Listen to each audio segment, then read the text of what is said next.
let's be honest, we would never have seen that dog run on the pitch and stop a goal in the Argentinian third league. If it or wasn't that dog that got interviewed after running off the pitch in Brazil. There's that, or that outrageous volley in Did a dog do that as well? The Thai First Division or something Steve like Bruce that. diving off a boat.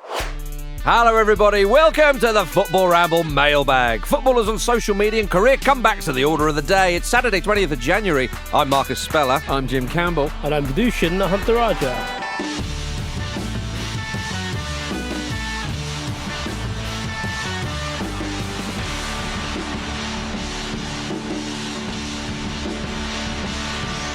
Hello, everybody. It's Saturday. How Sure. about Yay! that? Saturday. What a day. Jim, Yep. rocking all week with you. Right, yeah. I don't know those words. Happy I don't know days. the words to things, Marcus. You know this. Bollocks. You can know all the Radiohead B-sides, but you don't know the theme tune of Happy Days. Come on. Well, it was just such a poor rendition of it. I wasn't even sure it It was was music. actually, yeah. You didn't even buy it. I didn't. I'm not buying, I'm selling. You didn't really sell it. Okay, let's pick up the pace then, shall we? Yeah. Thank you, everybody, for getting involved with the mailbag, with your tweets and your Instagram messages and your emails and your carrier pigeons. We do appreciate it enormously. Ryan has the honour of having the first question. Oh, and Discord, of course. My goodness, my favourite of all of them. Do that again. Put them on level pegging, I would say, because it made them sound like an afterthought then. Okay. Yes, thank you very much for everybody who sent us messages or tweets or on the Discord or emails. You know, we love you all dearly. Thank you for getting involved. Ryan has the honour of being the person who is provided us. Oh no, we have the honour of Ryan's first question. We do. I think that's the case. Now, Ryan has said it's 12 years since Ryan Barble became the first footballer to be fined for comments made on Twitter, as it was called then, kids. How far we've come. With that in mind, I've always wanted to ask, do the Ramblers like the way footballers and football exists on social media? Do you think it helps you feel closer to the players and your club, or is that just a load of old nonsense? Context, Barble posted a picture of Howard Webb in a Manchester United shirt and got fined 10 grand for it. That's annoying, isn't it? If Howard will wear those kits. Yeah. You've all had tweets that have unexpectedly upset people, but for it to cost you 10 grand, that's got to be a kick in the nuts. Not for a footballer. Still. Well, anyway, Ryan Barble, an interesting one. But yes, so footballers on social media, how it exists, how it's now consumed, really. And do you feel closer to the players and your club? Jim? Well, there's a sort of a bit of an idea going around at the moment now that people are sort of fondly looking back on the early days of social media when players weren't social media trained on top of being media trained, as if it was a sort of the Wild West a little bit, like Wayne Rooney messaging Rio Ferdinand, like Jamal picking up in the morning, Jordan Pickford was just slightly different because he was younger, but moaning about his parents not letting them have Sky in his bedroom, all that stuff, where it's a bit more unvarnished and a bit more just how regular people are on social media. And I do sort of subscribe to that. I think that was a golden era of the unvarnished, genuine thoughts and feelings of people on social media. And it's not just footballers, it's everyone, isn't it? We've essentially created another dimension in which we all exist as well now. And people curate that in a way that they once didn't because we're just a bit more familiar with it. And I think football's just, like it is in most areas now, is really, really sterile on social media. Like most of the tweets that come from footballers' accounts aren't written by the footballers themselves. It's someone's full-time job or certainly part of someone's full-time job to do that. And I think actually I don't think you really get much of a connection through a player from their social media unless it's a collective moment that you all join in. Someone's had a big win and they post a very endearing Instagram story or whatever. I guess we have that. What about the memes of Harry Maguire, was it, in World Cup 2018, where he's leaning on the... Yeah, so that's nice. Bukayo Saka on the unicorn as well. You do have these moments, I suppose. But again, I suppose they come up organically, but most of the time it's pretty sterile, isn't it? Yeah, I mean, as is the way of the modern capitalist world, Jim. No, I know what you mean. I think that if you really wanted to tackle that, then you would have to have a rule that footballers must write their own tweets. How you would enforce and police that, I have no idea. Well, that's your overall goal, isn't it? I know that you plan to be the ruler of this planet. Matt Le Tissier writes his own tweets. He does, yeah. Yeah, that's an argument against it. Mm-hmm. I understand. Or maybe that. the rule could be that Matt Letizia has to write everyone's tweets. And if So that's not the he's rule, going to be the ghostwriter for every footballer. I like that. he'd still manage to find a way of saying that he's been muzzled. But anyway, but Vish, what do you reckon to all this? Well, I mean, I reckon it's there's a bit of childish naivety to the way some grown adults still see footballers' Twitter accounts. Mm-hmm. For example, as it is at the moment, having social media accounts is often quite a useful way of making money on the side. A lot of times when you get a sponsorship from someone or even the brand you represent, if you're with Nike or whatever, your social media following is part of your contract in terms of you post this much to this many people on Twitter or Instagram or whatever. And a lot of it is transactional at the moment. Even some of the more sincere and genuine tweeters, let's say someone like Marcus Rashford when he was doing his stuff for child poverty and child hunger and other such causes, because of the scale of what he was doing and the, I suppose, just the operation that he was, without getting too much into The cause digging that out he the was- government, but the scale of what he was trying to do because other people weren't doing it required help essentially, and he got social media help from people to put out certain messages at certain times in terms of like, here's your local food bank, or this place is doing this place is doing this.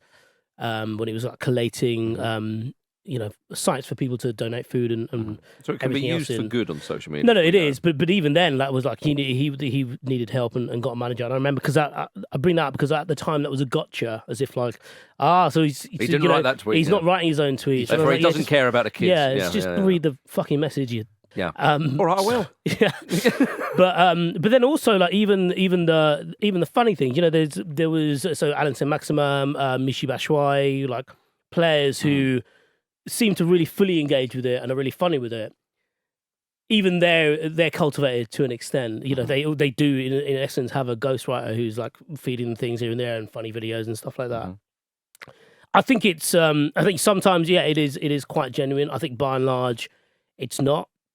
But then I also think, I mean, maybe this is being a bit too mean-spirited. The thing I can never really square is when it's like a grown man's birthday and he tweets about, I really appreciate a retweet on my birthday. I'm like, why? Yeah. I also kind of worry for footballers a bit with social media, which perhaps clouds my idea of it, because they are so vulnerable to abuse. There's such a direct route to them. We've seen it happen so many times with so many different players. Horrendous abuse, horrendous racist abuse. Let's be honest, it's an absolute scourge.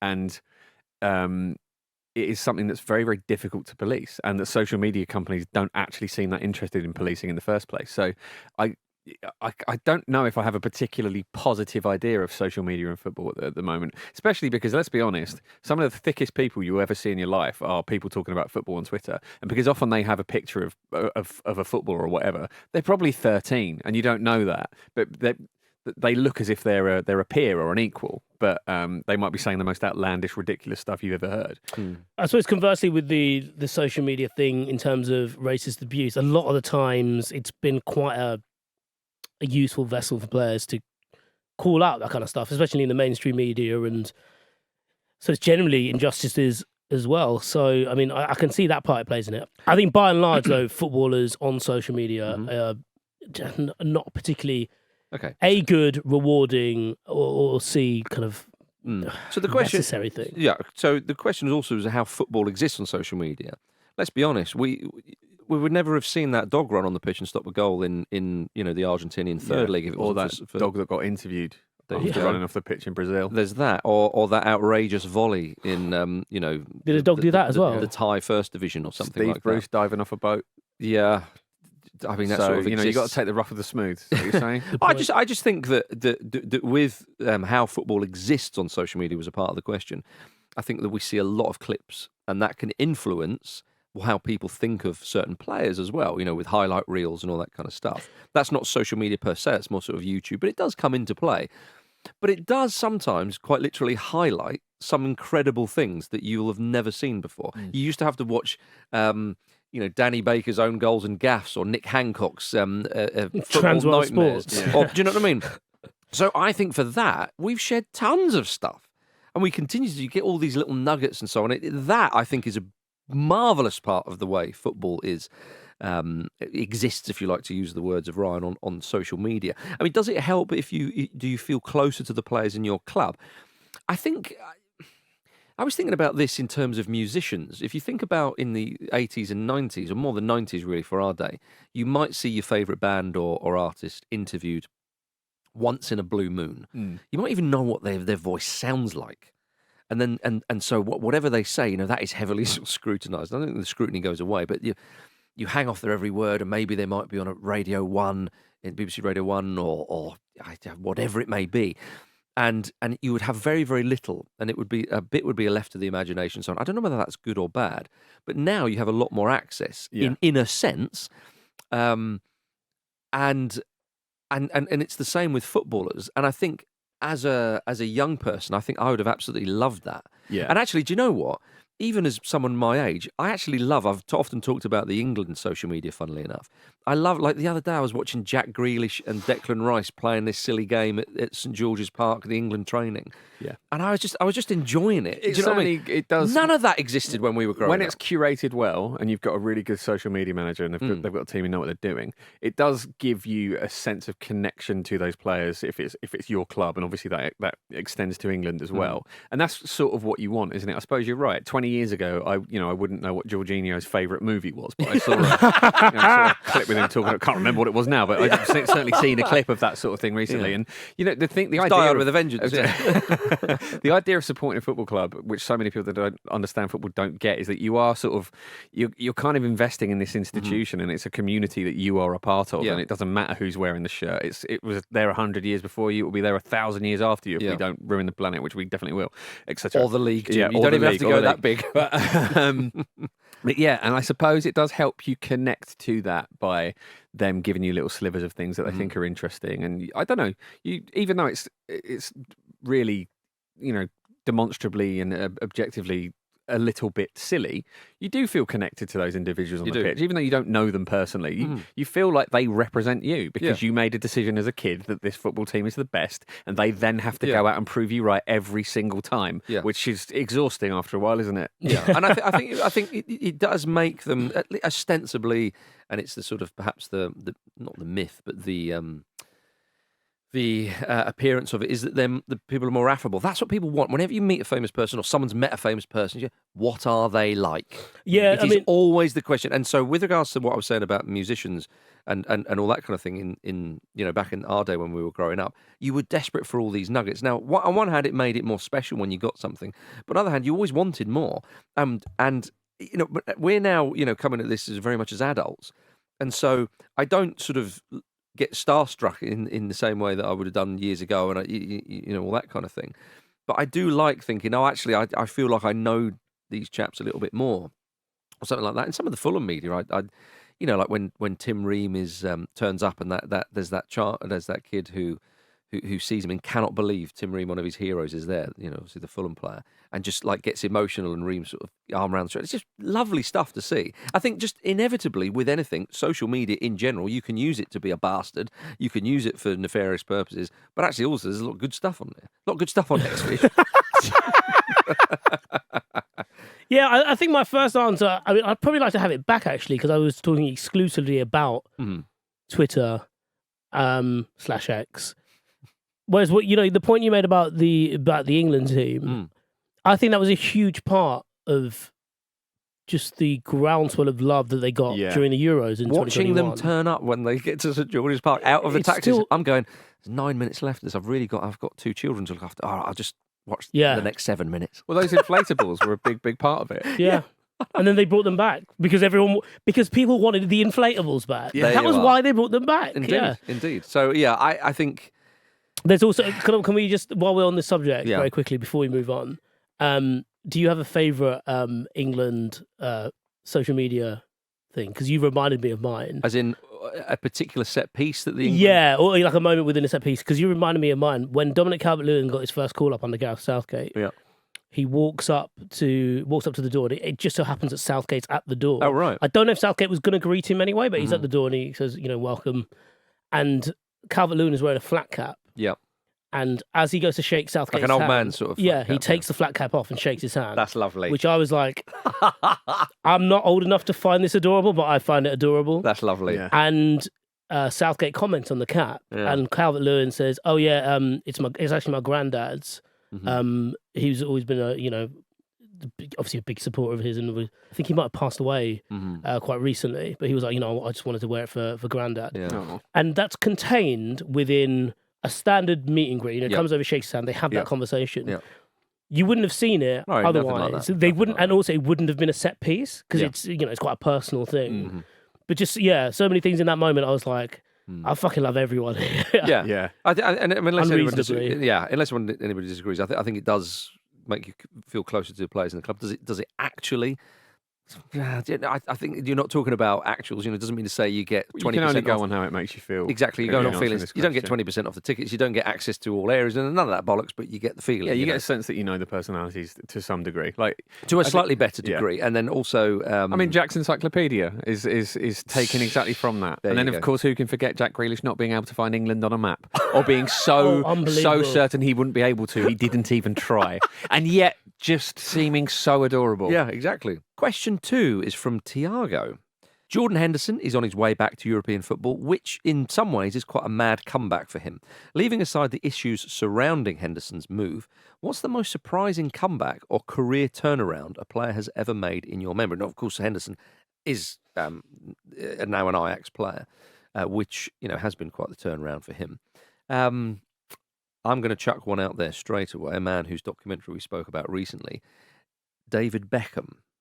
And this is on a number of different levels, actually. So the comeback, you could say, was winning the nation over again after the sending off and then the performance against Greece. But or the comeback to European, that would be more of a turnaround, I suppose, actually. And then the comeback would be coming back to European football after going to America. Now, it would almost be the perfect answer had LA Galaxy said, no, you're not going to go to Milan we're not selling you to Milan, because that would have been, I think, the gold standard, because Beckham said, I'm going to go over to Major League Soccer and I'm going to increase the profile and it's going to change and I'm going to be a big part of that. Well, of course, not long after he went there, he was wanting to come back to Europe. And the documentary didn't quite paint it like that, as you'd expect not. Victoria Beckham said, we just got there. We just settled in. California's like rehab for celebrities, they say. We were thinking this is just what we need after the madhouse of Madrid, and then obviously before, and then David Beckham's like, I think I'm off to Milan again. And he's just like, bloody hell. And he goes there, and he wanted a permanent transfer, and he didn't get it because Galaxy blocked it. They said, no, we're not having this. And then it's made out that he sat around with Landon Donovan after a little while, and they went, no, I need you, David. Come on, and okay, I'll one all for one and one for all, forgetting that he got injured and he didn't make the England squad, and that was his international career over. That's really why I had to knuckle down, because there was nowhere else to go. So Beckham, you could say, but it was surprising when he came back to Europe and then started putting in performance. But you could also say when he played for PSG against Barcelona in the Champions League knockouts. Now, some people say he had no right to play in that game, whatever you may think. So I think Beckham was kind of multi-layered there with regards to both parts of that question. Although I suppose David Beckham has been very good at being in charge of his own narrative, hasn't he, sort of latterly? Yeah. Certainly post 98, where obviously that became a really important thing for him to be in control of his own image of what people were saying about him, understandably. I mean, imagine if he was in this modern day with social media and so on. I mean, imagine all the attention he got. And so, but perhaps... I mean, he is. He still gets a lot of attention. Yeah. No, but they still use him to launch kits that aren't actually very good. No, I know, yeah. And weirdly, they look amazing for one slide. But then you could argue, perhaps, would Beckham have been the megastar he was if we had modern day social media? And we're harking back to the first question here, so apologies, we should concentrate on this one. But if there was so much stuff in because Beckham, again, we didn't know what he sounded like. It was restricted access to him, understandably so. Would we? Because of his voice. But anyway, I'm just sort of speculating there. We've moved on. So, gentlemen, the floor is open, as it always is. Mine is more injury related, which I suppose is going a bit more. Well, I suppose a surprising comeback. You could shoehorn it in there. Just because of the severity of it. Original Ronaldo. Okay. Yeah, I mean, it's the greatest redemption arc in the history of football. Oh, it's a big shout. But him scoring in the World Cup 2002 final. Yes, after what happened in 98. Yeah. Okay. But yeah, the only reason I'm hesitant for that is because it's injury related. But in terms of like, Maybe not a surprise. But no, per se. but in terms of this is quite short termy. My next kind of one I have in my head. Carlos Tevez going on strike for Man City because of the time that's gone on since, and what happened. Big baby. But going on strike. They sign Aguero. He comes back. He helps them win the league. Just the way that all panned out there was a shift to me. Well, I felt like there was a shift in terms of in previous situations. That's a kind of non-negotiable. You're out of the club kind of thing. You're on your way out. But it was just I think just the nature of where the game was at the time, not just at Man City, but other clubs. The kind of more and more we were seeing the transactional nature of football. Yeah. And it was very much like, well, you're a very good player. We are going to, come back in, help us get this one monkey off our back. And then, So are you saying that Tevez across the board has sort of collectively lowered the integrity of the sport? I think you want me to say that. How integral was Tevez to that title win? Because again, harking back to Beckham, when Capello calls on him to help them win the league, I think that's perhaps more of a stunning example because it was. Yeah, sure. But I mean, I'm just speaking. But like, he went on strike. It wasn't like he was, injured or something like that. I just thought. I mean, that was quite. That was surprising to a point. Okay. I'm going to chuck in Sol Campbell. Notts County. Oh, this is not for me. and then goes on and plays like a couple of handfuls of games for Arsenal after that, and then Newcastle wasn't blisteringly good, but that was a turnaround. Again, admittedly at the end of his career, so it's not as spectacular. But the one that I would say, which was perhaps a little bit more spectacular, because let's face it, when a player leaves European football, and they're from Europe particularly, you kind of think that's them winding down, and they're kind of. Especially if they go to, say, MLS, for example, which is a popular one. There's no disrespect to MLS, but you think, okay, like we've seen a number of players do that from here. And we saw Jermaine Defoe do it to Toronto FC. Now, he scored a lot of goals, and I think he thought to himself, maybe I've got a bit more left in the tank here. Because he goes there in 2014, there's a loan spell at Spurs, then comes back to England, and he's one of Sunderland's best players in their modern era, you would say. Like, Sunderland were a Premier League club, and he was scoring fairly regularly for them. Yeah. I think sometimes players have more in the tank than they realise, well, right? yeah, but it has to go down as a bit of a surprising comeback because he does that at Sunderland. He goes to Bournemouth where he plays. Okay, does a bit there. Goes up to Rangers. Now I know that can often prolong a career played in Scotland if it's sort of slightly lesser quality than the Premier League. But he wins. Taking a difficulty level down on FIFA, isn't it? It is, Jim. As far as I'm aware, he wins his only medal in football or major trophy with winning the league there. But not only this, post Toronto, when he comes back and he's in his 30s, he gets called up again for England and scores. So I think Defoe is definitely one who had a very surprising comeback, especially given what was touted, Jim, just to finish, by former player Dean Saunders on the same radio show that I happen to be on for a move to Manchester United to solve their striking crisis. There's possibly maybe the profile of the player negates it a bit, but Zlatan Ibrahimovic. I think that's enough. MLS as well. I think it's a great answer. I think in terms of players making comebacks at their own club. You got to look at Granit Xhaka. Now, I was at the game. 100%. Were you with me, actually? I was certainly at the Emirates when he told everyone to fuck off. I wasn't there, no. And had that quite incredible moment. He wouldn't have said it if I was there. No, he wouldn't have. No, it would have been too much in front of St. Marcus. But, he, it was the most vitriolic thing I've seen there. And Emmanuel Adebayor had a really difficult time at the Emirates once as well. When the crowd turns there was a time where it could get really, really nasty, really, really horrible. And this was a similar thing. And it really felt like there was no way back. Like all of the kind of the loudest, angriest fans were shouting, "Get him out of the club," etc., etc. And it was a flashpoint because he'd been a frustrating player for a long time for lots of different reasons. But the way he turned his game around, obviously Mikel Arteta has a lot of credit for that as well. The way he knuckled down the strength of personality, the strength of character he has to have been such an integral part in Arsenal's kind of return to better days. Which I think is still a fair way to characterise last season was remarkable, really. In the last home game, he scored a couple. Could have had a hat trick as well, just screwed one wide. But the fans were chanting "Granit Xhaka, we want you to stay." Yeah. And part of that is probably a little bit of embarrassment as well, because you look back at the dark days of your own club, and sometimes thought, God, that was a bit rough. That was horrible. Everyone was laughing at us, and it's nice to turn that around. But I think you skirted over it quickly. But I think Ibrahimovic is a great shout. I mean, I think it was surprising that he came back to Europe after MLS. Of course, I mean, you could say it was. I was surprised he came to the Premier League when he did, because obviously there was always that talk about people in England maybe not rating him or whatever. But he came to the Premier League after PSG, which I thought was bold and brave, actually. And then after Galaxy goes to Milan and plays his part in Milan winning the Scudetto for the first time in ages. But at Milan, people might think, oh, well, he was, how did he actually get on in that second spell at Milan? He scored 37 goals in 78 appearances. Yeah. It's amazing. It's remarkable. That's decent for any striker, really, or for most strikers. When he came to Manchester United, he was obviously, the name and this, that, and the other. Yeah. The performances he put on the field, the way he carried himself off it, that sense of responsibility, which obviously was governed for primarily selfish reasons, but selfish within an understanding of like how the game of football works. Like, I want to be a big shot here. Yeah. I need everyone else to step up with me. Yeah. I cannot do this on my own.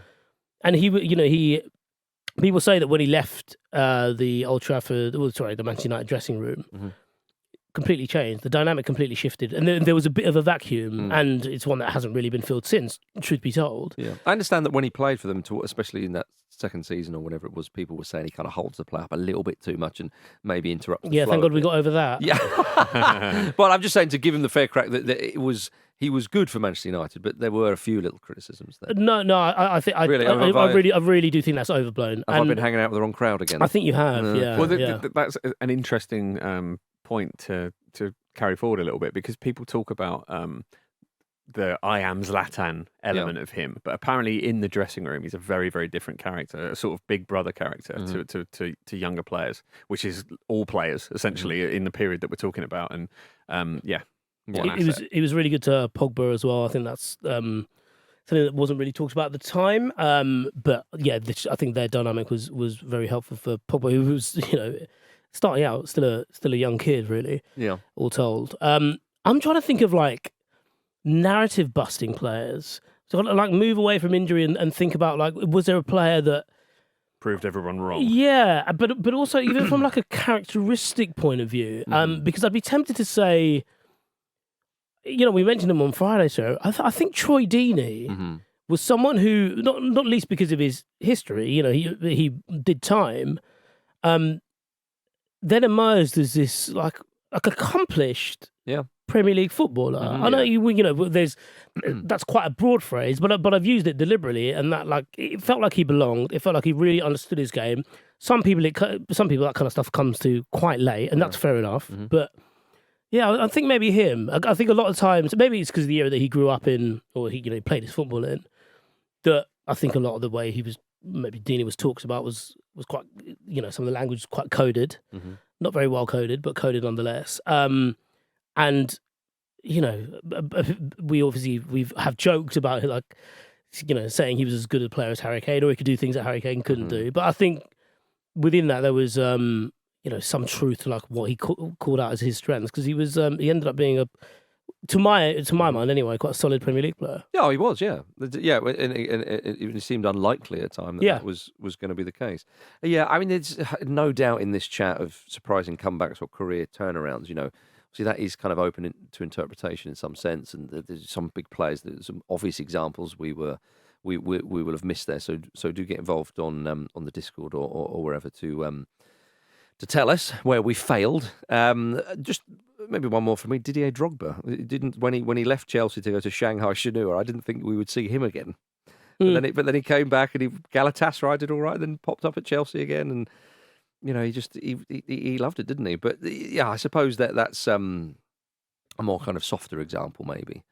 I mean, a surprising comeback for you, Jim, was maybe seeing Thierry Henry in an Arsenal shirt again. Oh, that was That goal against Leeds United. magical, absolutely magical. Yeah, but- because it was his signature move as well, Yeah. which not many players even have. So Yeah. and he used to torment Leeds as well. They Yeah. must have been absolutely gutted. Also, his celebration was far more exuberant than any of his previous Yeah, celebrations. definitely. You know, he'd make a note of not smiling, and he was Yeah. clearly like, that was a great moment. I remember watching that game live because it was an FA Cup game, wasn't it? That's right. And he comes on, and he just looks older because he's got a beard, and he's just a bit more weathered as he would be. And he takes it, scores, his kind of trademark goal, and has that moment where he clearly believed he could do it, but he couldn't believe that he had done it. Yeah. Yeah, he said that that was the first time he'd played for Arsenal as a fan, That's nice. and that's what it looked like in the celebration. Yeah. Can I say that Thierry Henry never looks weathered, by the way? No, Well, no, but I mean, compared to how he used to look. In the context of obviously, in the Thierry. context of Thierry Henry, yeah. It was a surprising comeback, though. Again, It was. Open to interpretation a little bit, but he came back to Arsenal. Gentlemen, we're going to finish with this from Paul. Hi, guys. I'm lucky enough to be working in St George's Park this week, where I'm getting quite substantial behind-the-scenes access to complete the air conditioning maintenance. Top-rate facilities, decorated head to toe with the greatest exploits of England's national teams, and all located amongst stunning countryside. It made for some pretty inspiring stuff. So I took a dump onto Southgate's pillow and hid rotten fish behind Harry Kane's radiator. I'm on the Scots!